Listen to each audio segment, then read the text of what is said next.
Welcome to class 3. So ఈ క్లాస్లో YouTube channel ఎట్లా క్రియేట్ చేయాలో తెలుసుకుందాం. ప్రీవియస్ క్లాస్లో వచ్చేసి మనం ఈమెయిల్ ఐడి ఎట్లా క్రియేట్ చేయాలి, దాంట్లో మెథడ్స్ ఏంది, ఏమేమి డీటెయిల్స్ ఇవ్వాలనేది చూసాం. సో ఇప్పుడు మనకి ఈ క్లాస్లో వచ్చేసి యూట్యూబ్ ఛానల్ మనం ఆల్రెడీ క్రియేట్ చేసిన మెయిల్ ఐడి తోటి యూట్యూబ్ ఛానల్ ఎట్లా క్రియేట్ చేయాలో తెలుసుకుందాం. సో ఫస్ట్ గూగుల్లోకి వెళ్ళి యూట్యూబ్ అని టైప్ చేయండి. సో మీకు యూట్యూబ్ హోమ్ అనే ఆప్షన్ అయితే వస్తుంది. సో యూట్యూబ్ హోమ్ ఆప్షన్ పైన క్లిక్ చేసిన తర్వాత ఇక్కడ మీకు ఆల్రెడీ వేరే ఛానల్ కనుక ఉంటే ఆ ఛానల్ని సైన్ అవుట్ చేసేసి మీరు ప్రజెంట్ ఏదైతే ఛానల్ క్రియేట్ చేశారో ఆ ఛానల్ని యాడ్ చేయండి.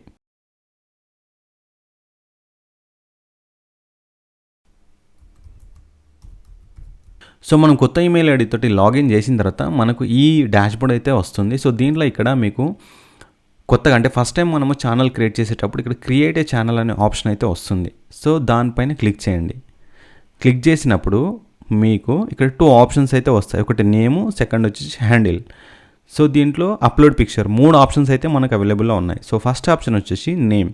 సో నేమ్ అనేది మనకు ఛానల్ నేమ్. సో ఆల్రెడీ మనం ఈమెయిల్ ఐడి ఇచ్చాం కాబట్టి ట్రావెల్ బై బిఎస్కే అనే ఛానల్ అయితే చూపిస్తుంది. Okay, next handle. So handle అనేది ఏంటంటే ప్రతి ఛానల్కి ఒక యూనిక్ నేమ్ తోటి ఒక హ్యాండిల్ అయితే క్రియేట్ చేస్తారు. సో మన గూగుల్ అనేది ఇది రీసెంట్గా అంటే ఒక 6 months బ్యాక్ అయితే హ్యాండిల్ ఇంట్రడ్యూస్ చేసింది. సో ఇక్కడ ఇది ఏంటంటే మనకు యూనిక్ నేమ్ అంటే మీరు ఇప్పుడు ఈ ఏదైతే హ్యాండిల్ నేమ్ ఇస్తారో హ్యాండిల్ నేమ్ మనకు ఫిక్స్గా అంటే ఒక నేమ్ ఒక ఛానల్కి మాత్రమే మనకు వస్తుంది. సో మీరు హ్యాండిల్ క్రియేట్ చేసేటప్పుడు మీకు ప్రాపర్గా అంటే మీ ఛానల్ నేమ్ వచ్చేలా క్రియేట్ చేయండి. ఎందుకంటే ఇది మనం ఒకసారి క్రియేట్ చేసి మళ్ళీ రీనేమ్ చేయాలంటే 13 days టైం పడుతుంది. సో మనకి ఇది @travel by bsk అని ఒక హ్యాండిల్ అయితే క్రియేట్ అయింది. సో జనరల్గా ఇది మనము ఛానల్లోకి వెళ్ళి కూడా క్రియేట్ చేసుకోవచ్చు. సో మీకు ఛానల్లోకి వెళ్ళి ఎట్లా క్రియేట్ చేయాలనేది నేను మీకు తర్వాత వీడియోలో అయితే చూపిస్తాను.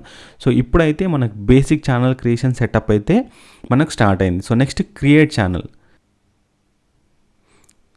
సో ఫస్ట్ టైం మనము ఛానల్ క్రియేట్ చేస్తున్నాం కాబట్టి welcome to YouTube studio. So YouTube studio అనేది మనకు కంప్లీట్ అడ్మిన్ సైడ్ మనం ఛానల్ని ఎడిట్ చేయడానికి, అనలిటిక్స్ చెక్ చేసుకోవడానికి, సో మొత్తం మనం ఒక ఛానల్ని బ్యాక్ ఎండ్లో వెరిఫై చేసుకోవడానికి మనకు యూట్యూబ్ స్టూడియో అయితే యూజ్ అవుతుంది.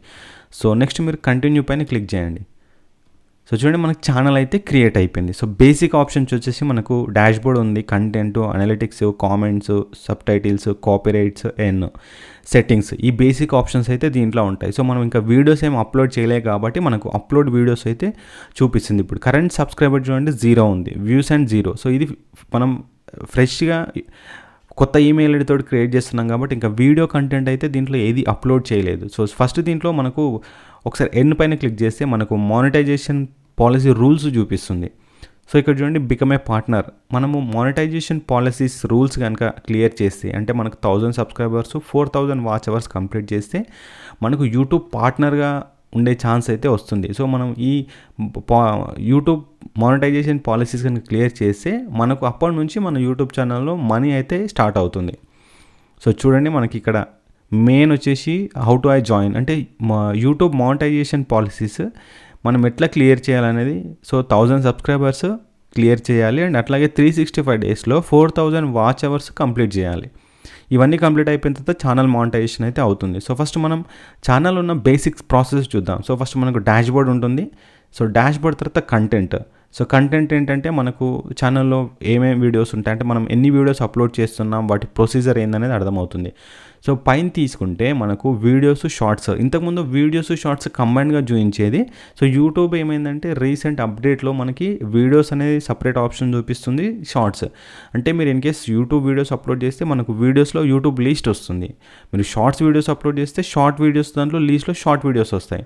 సో ఏమైనా లైవ్ చేస్తే మనకు లైవ్లో చూపిస్తుంది. ప్లేలిస్ట్ అంటే మనం మల్టిపుల్ వీడియోస్ క్రియేట్ చేస్తున్నప్పుడు సపరేట్ ప్లేలిస్ట్లు కనుక క్రియేట్ చేస్తే ప్లేలిస్ట్ వస్తుంది. మీకు పాడ్కాస్ట్ అంటే పాడ్కాస్ట్ ఆప్షన్ కూడా మీకు పాడ్కాస్ట్ వీడియోస్ ఏమన్నా ఇంటర్వ్యూస్, పాడ్కాస్ట్ ఏమన్నా చేస్తే మనకి ఇక్కడ చూపిస్తుంది. ఇక్కడ చేయొచ్చు న్యూ పాడ్కాస్ట్ పైన. ప్రమోషన్స్ అంటే మనం ఇది రీసెంట్గా యూట్యూబ్ ఇంట్రడ్యూస్ చేసిన ఆప్షన్. ఇది ప్రమోషన్స్ అంటే ఏంటంటే మన ఛానల్లో వీడియోస్ కానీ మన ఛానల్ కానీ మనం ఇక్కడే ప్రమోట్ చేసుకోవచ్చు. అంటే దీనికి ఇంకొక మెథడ్ కూడా ఉంటుంది. మనం గూగుల్ యాడ్వర్డ్స్ త్రూ మనం యూట్యూబ్ వీడియోస్ని, యూట్యూబ్ ఛానల్ని ప్రమోట్ చేసుకోవచ్చు. సో ఇది వాళ్ళు టెస్టింగ్ పర్పస్ కోసం ఇక్కడ చూడవచ్చు బీటా అనే ప్రాసెస్ అయితే చూపిస్తుంది. అంటే ఇది ఇంకా టెస్టింగ్ ప్రొసీజర్లోనే ఉంది. సో టెస్టింగ్ ప్రొసీజర్ కోసం ఇక్కడ నుంచి మనము యూట్యూబ్ ఛానల్ కానీ వీడియోస్ కానీ ప్రమోట్ చేసుకోవచ్చు. ఇవి ఛానల్ కంటెంట్కి సంబంధించిన basic options.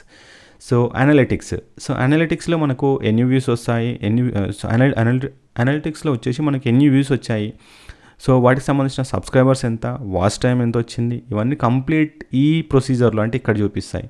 So comment, sub titles ఇవన్నీ మనము నెక్స్ట్ వీడియోలో అంటే నెక్స్ట్ ప్రొసీజర్లో బేసిక్ సెట్టింగ్స్ అంటే మనము ఇమేజ్ కానీ థంబ్నెయిల్స్ కానీ సో అవి క్రియేట్ చేసేటప్పుడు వీటి ప్రొసీజర్ ఏంటి అనేది మనం చూద్దాం. సో ఈ వీడియోలో వచ్చేసి ఛానల్ ఎట్లా క్రియేట్ చేయాలి, ఛానల్ నేమ్ ఎట్లా ఇవ్వాలి, హ్యాండిల్ ఎట్లా ఇవ్వాలి, అండ్ మనకు డాష్ బోర్డు, కంటెంట్, అనలిటిక్స్ ఈ డీటెయిల్స్లో ఏమేమి ఇన్ఫర్మేషన్ ఉంటుంది అనేది చూసాము. నెక్స్ట్ క్లాస్లో వచ్చేసి బేసిక్ సెట్టింగ్స్ ఏంటిది, దీనికి సంబంధించిన సెట్టింగ్స్ ప్రొసీజర్స్ ఎట్లా చేంజ్ చేయాలనేది నెక్స్ట్ వీడియోలో చూద్దాం.